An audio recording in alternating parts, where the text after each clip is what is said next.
building a better Bay Area, moving forward, finding solutions. This is ABC 7 News.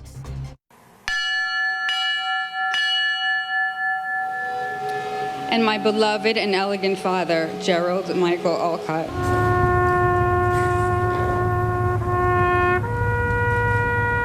These memorials are really important, but they're also incredibly difficult for the people who are affected by them, because it brings back the moment you got the phone call. Today, on the 20th anniversary of 9/11, the nation pays tribute to the nearly 3,000 people who died that fateful day in New York, Pennsylvania, and Virginia. Memorials across the country ensuring we will never forget. It's hard, but I do it because I respect and honor her and miss her so much. So many in the Bay Area remembering their loved ones who lost their lives far too soon.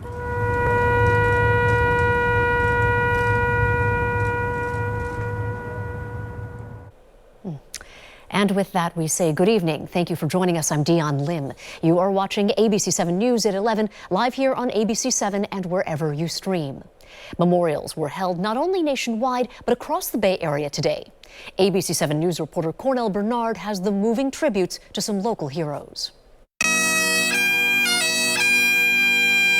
Bagpipes echoing through the streets of downtown San Jose. The fire department's Patriot Day ceremony honoring lives lost on 9/11. Memories of that September day forever etched in our minds. Most recounted in detail where they were, what they were doing. We stand here today to acknowledge all who suffered and sacrificed on that day 20 years ago. Oh, say does that star-spangled... There was remembrance in Los Gatos, hometown to two heroes of 9/11, Todd Beamer and Mark Bingham, passengers on board United Airlines Flight 93 who fought back against hijackers, preventing the plane to be used as a weapon.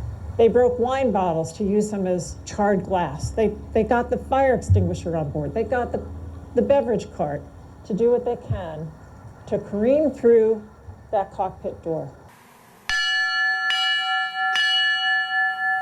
Bells tolled in San Francisco as the fire department and city honored the brave. The sacrifices that were made by the first responders as everyone ran away from the danger, they ran towards the danger. Betty Young from San Francisco, yet another hero of 9/11. She was a flight attendant on board American Airlines Flight 11. Her brother Harry says Betty was able to relay vital information about the hijackers to airline officials before the plane struck the World Trade Center. For 23 minutes, Betty was on the phone, despite the gas, the mace, the horror, and a tear within the plane. Heroes playing a role in history, their memory and courage never to be forgotten. Cornell Bernard, ABC 7 News. I spoke with Ong's family this week, and we will have my complete story with her brother Harry coming up in our next half hour. Well, along with the event in Los Gatos today, the San Francisco Fog rugby team honored their fallen teammate, Mark Bingham. He was killed when Flight 93 went down in Shanksville, Pennsylvania. Bingham, who was a gay man and star rugby player at Cal, created the SF Fog rugby team, which was the first all-gay rugby team on the West Coast. In 2002, the Bingham Cup rugby tournament was created as a way to honor the heroic actions Mark took that day and as a way to celebrate his contributions to the LGBT community. His former teammate, Hugh spoke with us earlier today and explained the silver lining to Mark's death and what he meant to sport and the gay community. And I have no doubt that Mark's death and the publicity that came about, here's a gay man who was a rugby player, who was one of the people that retook or tried to retake control of the Flight 93, led to a lot of people opening their minds. All I can say is good on you, Mark. I'm proud to know you as a rugby brother. The next Bingham Cup rugby tournament will take place in 2022 and is expected to be one of the largest rugby tournaments in the world. A memorial service was also held today at the Flight 93 crash site in Shanksville, Pennsylvania. Thomas Burnett.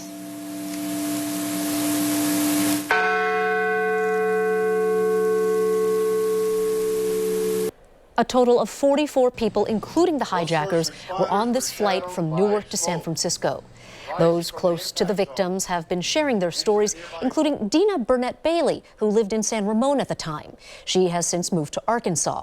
Her husband Tom, along with Todd Beamer and Mark Bingham, are credited with trying to stop the hijackers.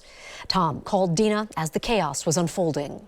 I'm on United Airlines Flight 93, Newark to San Francisco, and the airplane has been hijacked.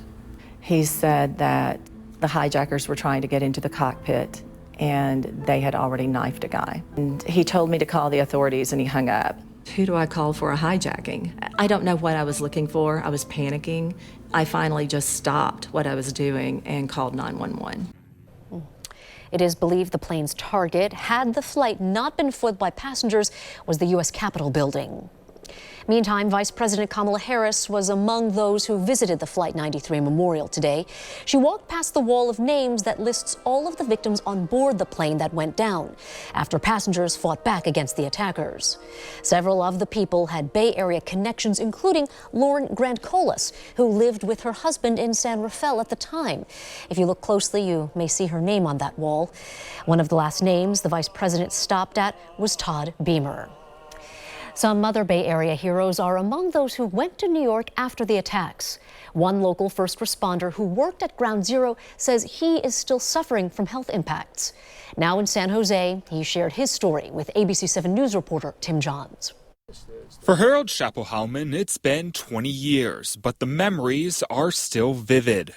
The smells, decomposition, burning flesh, smoke, destroyed buildings. Back in September 2001, Schapelhauman was a part of a California search and rescue team sent to New York City after the 9/11 attacks. An experience, he says, is almost indescribable. The gates of hell is probably a good way to describe it, or, War of the Worlds. Something that he's never been able to forget. It was surreal. It was like the end of the world had come. And I'm in the middle of all this devastation. But beyond the mental toll for Schapelhauman and his teammates, there was also a physical price to pay. Of the 68 people on Schapelhauman's team, 47 of them, or about 70%, have suffered health issues in the years after 9/11. 36, 40 stories tall, windows blown out. Those health issues, Schapelhauman believes, were caused by the so-called plume that engulfed the rubble of the World Trade Center for weeks after the attack. We realized then that we had gotten ourselves into something worse than anybody had anticipated. While the health problems have gotten better over time for some of his teammates, for others, including himself, Schapelhauman says they still persist to this day.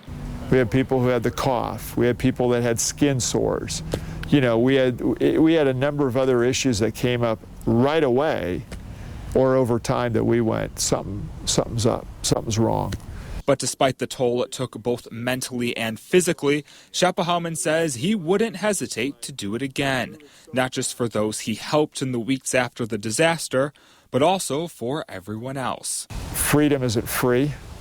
And this could happen again. It may not look the same, but there's always that risk in a free society. In San Francisco, Tim Johns, ABC 7 News. A federal health program and compensation fund for people impacted by the attacks has been authorized until 2090. More than 80,000 first responders have since enrolled. New CDC data shows cancer diagnoses and medical complications have soared in the last 8 years among 9/11 survivors and first responders who inhaled toxic debris. In Palo Alto tonight, coping with the trauma of this day was one of the messages of an interfaith memorial. ABC 7 News reporter Luz Pena was there as hundreds gathered in a show of unity. On the day the world stood still, 20 years later in the Bay Area, hundreds held a moment of silence to honor the lives lost on 9/11.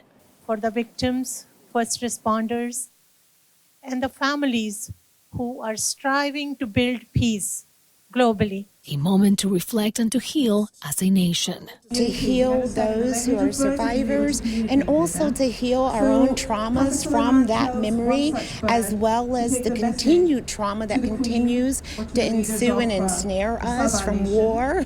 Former FBI agent who was part of the terrorism task force, spoke about the trauma this day resurfaces. 9/11 is actually triple difficult for me because not only did I lose thousands of Americans on the day of, but I also lost thousands of soldiers and military personnel during the 20-year war that followed. Every September 11th, this event hopes to unite the community with a message of hope and inclusion, bringing religious leaders together in one place. Islam wants love and caring about each other, and that's what Christianity wants. That's what, Jewish people want, Hindu people want. I know that the best way to come together is by building relationships with people, and especially people that might not look like us. In the crowd, strangers became friends, sharing a meal and bonding over the need for unity regardless of background. When September 11th happened, there was intense backlash, especially against the Muslim community. And it was just so important for us to come together as a group, as a community here. Christians, Jews, Muslims, Hindus, everybody of all colors, likes, faiths, whatever, can come together. In Palo Alto, Luz Peña, ABC 7 News. San Francisco police are investigating an explosion in the Ocean View neighborhood. At about 2:45 this afternoon, police responded to a call near the Ocean View playground. Firefighters tell us it was possibly fireworks related. Residents were told to shelter in place while the investigation was underway. Firefighters say 2 people were injured, one with a hand injury. They have not provided more details on if anyone was arrested or what exactly that explosion was. And take a look. This was the scene just after midnight in San Jose in the area of Park Avenue and Waz Way, where one person was arrested and more than 200 others were cited after police quickly shut down an illegal sideshow. Like many other Bay Area cities, San Jose continues to be plagued by sideshows that has led to homicides, non-fatal shootings, and sexual assaults. Well, it is the final push before people head to the polls Tuesday to vote in the recall election. Governor Gavin Newsom spent the day in the Bay Area campaigning against that recall. ABC 7 News was at the St. Mary's Center on Brockhurst Street in Oakland for an event hosted by Service Employees International Union. Newsom has been focusing on the Bay Area in recent days, including an appearance earlier in the week with Vice President Kamala Harris. Today, he had some support from Congresswoman Barbara Lee. I know, and I know what it means to take unpopular positions if it means doing the right thing. I know that. But you also know that Governor Newsom has taken unpopular positions through this deadly pandemic. But you know what? He has saved lives and livelihoods. Newsom has more events planned. President Biden will campaign for him on Monday. And supporters of the recall held a rally of their own today in Novato. A large group posted signs and waved flags on the Roland Boulevard overpass to get the attention of drivers on Highway 101. People have been gathering regularly on the overpass to encourage voters to mark yes on their ballots. On the Republican side, Larry Elder was campaigning in Southern California. He started his day with a 9/11 remembrance in Fullerton and then greeted diners in Lake Forest, which is also in Orange County. Elder hit on some familiar talking points as he pitched himself to voters. I want to remind people the reason I'm running is because of the rise in crime, the rise in homelessness, the fact that this guy doesn't have a clue about what to do about that, the rise in the cost of living, people leaving California for the very first time. John Cox was in San Diego today. He didn't hold a rally, but instead attended an event commemorating 9/11. Polls show Cox a distant second to Larry Elder. He faced off against Newsom in the 2018 gubernatorial election and lost by a large margin. All right, looked pretty sunny out there. And for the Bay Area, meteorologist Drew Tuma standing by with things that, feeling pretty warm out there. Yeah, Dion, today was a great start to the weekend. A lot of sunshine, temperatures either at or just slightly below average for this time of year. Tomorrow, though, we're going to warm things up, and that warming trend continues for the next couple of days. Tonight, we'll show you the picture outside. A live look from Sutro Tower right now showing you a pretty clear vantage point right now. We do expect fog to roll in after midnight and some patchy fog developing around the Bay shoreline first thing tomorrow morning. Temperatures right now, we're at 58 in the city, down to 60 in Oakland. We're at 64 in San Jose, 62 in Vallejo, 57 that current temperature in Santa Rosa. Overnight tonight, we'll have coastal clouds developing, and again, some of that fog is going to spill into the Bay shoreline. 54 overnight in the city, down to 56 in Oakland, 57 in San Jose. So some pretty typical overnight temperatures tonight, down to 50 though in Santa Rosa. Here's live Doppler 7 along with satellite. The story we're tracking: high pressure off the Southern California coastline, a little bit of a ridge building across California, and what that means, some warmer temperatures will be moving in over the next couple of days, and especially on Tuesday. Tuesday looks to be the hottest day we have all week. A close look at highs in our microclimate starting in the South Bay. Tomorrow, 82 in San Jose, about 90 in Morgan Hill, 81 in Santa Clara, 83 the high in Cupertino. Along the peninsula, there you can see 80 in Redwood City, 76 in Menlo Park, 78 in Mountain View, 64 though the high in Half Moon Bay. As we head towards the city tomorrow, we'll start out with some morning cloud cover, afternoon sunshine, 66 downtown, 67 the high in Daly City. Into the North Bay we go. We got 80s and 90s out there tomorrow. 83 in Sonoma, so a little bit warmer tomorrow compared to today. 86 in Santa Rosa, about 91 in Calistoga, 86 in San Rafael, Stinson Beach close to 70 by tomorrow afternoon. A lot of sunshine in the afternoon in the East Bay, pretty comfortable. 73 in Oakland, 82 in Union City, 81 in Fremont, 82 for Castro Valley. And inland, we're starting to see more 90s pop up. Today we were mainly in the 80s, but tomorrow it's a little bit warmer. We'll go to about 94 in Brentwood, the same in Pittsburgh, 90 in Walnut Creek, 90 the high in Livermore. Looking at the air quality over the next 2 days, as that high pressure builds more and more, we'll start to see more of that moderate air quality. Tomorrow, most of us are in that good air quality, but by Monday, more of us go into that moderate zone, meaning we'll likely see some haze in our atmosphere, but all in all, the air quality not really an issue over the next 48 hours. Here is the AccuWeather 7-day forecast. Plan next 7 days for you. Tomorrow, we have those morning clouds to afternoon sunshine. It will feel warmer out there, and that warming does continue on Monday, especially around the Bay. Tuesday is the hottest day we have all week, but good news, it doesn't last that long. By Wednesday, it is noticeably cooler. That cooling trend continues Thursday into Friday. Dion, it's actually below average to end out the week, and then we'll find increasing clouds as we head into next weekend. Okay, a little bit of patience will pay off. Yep. Drew, thanks. I do want to preface this by saying we would not be showing this video if it did not have a good outcome. I mean, look at this. A cat somehow wound up dangling from the upper deck tonight during the football game in Miami at Hard Rock Stadium. You can see the cat is just struggling to hang on. Ah! The crowd's looking on. Some try to grab it, but as you can see right there, that cat then appears to fall, caught by fans down below holding that American flag held up in the air. The crowd erupted in cheers. The fan hoisted that cat. A lot of people touching it, manhandling it. I have a lot of questions about this one, Chris, including why was the cat even in the stadium to begin with? Main question was that, Dion, how'd the cat get in there? And then secondly, it looked like a movie scene. Maybe this cat is filming a movie in Miami. Nice try. Nice try. Okay. Sports on ABC 7 is sponsored by your local Toyota dealers. Well, it's a Pac-12 after dark. Stanford and USC with a late kickoff from the Coliseum. Cardinals trying to rebound from a 17-point loss to Kansas State last week and entered tonight's game against the 14th-ranked Trojans as 17-point underdogs. USC kicker Parker Lewis kicked out of the game on the opening kickoff for targeting.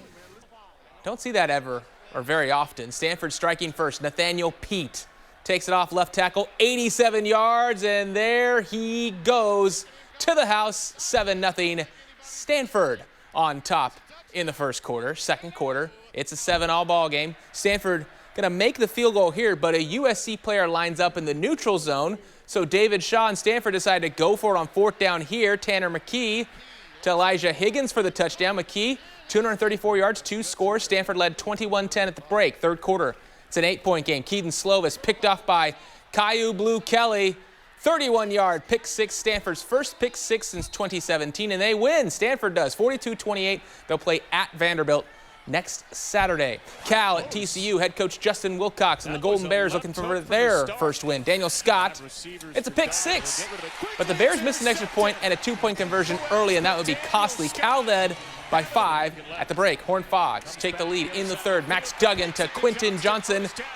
Nice little stutter step, 45 yards into the house. TCU goes up by 8, 4 minutes to go. Cal with it. Pitch to Damian Moore, scores easily, but the Golden Bears need a 2-point conversion to tie.